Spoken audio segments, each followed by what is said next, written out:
ਮੇਰੀ ਅੰਮੀ ਨੇ ਤੇ ਇਹਨਾਂ ਨੂੰ 1 ਸਾਲ ਹੋ ਗਿਆ ਫਾਲਜ ਦਾ ਮਸਲਾ ਹੈਗਾ। तो बड़ी देर तो इनकी इलाज करा रहे हैं, नहीं हो रहा पैसे की वजह तो ना बड़ी ही ज़्यादा मुश्किल है। मेरे 2 भाई छोटे ने, कमा नहीं सकते। हाँ जी, उन्होंने बैग लगे है इन्होंने तो वाशरूम तक भी नहीं जा सकते। बहुत मैं इन्होंने डॉक्टर से नहीं ले जा सकती। अबू की भी इन्नी डेथ हो गई तो बहुत मुश्किल गुजारा हो रहा है। एक तो रोटी नहीं पूरी होती, दूजी ये बीमारी ने सानू बहुत मतलब कि बड़ी मुश्किल गुजारा हो रहा है। मैं तुहाडे अगे अपील करनी कि साडी कुछ मदद की जाए। माड़े लोग दवावां तो सवा साढ़े को कुछ भी नहीं।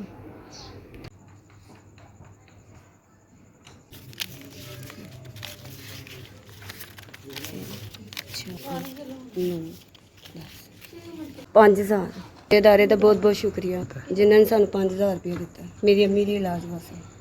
मैं उन्होंने हुण डॉक्टर ते लैके जाऊँगी। तो बहुत बहुत शुक्रिया। मेरी दवाई अल्लाह ताला थोड़ी इदारे तरक्की देवे जिन्होंने साढ़े 5000 की मदद की।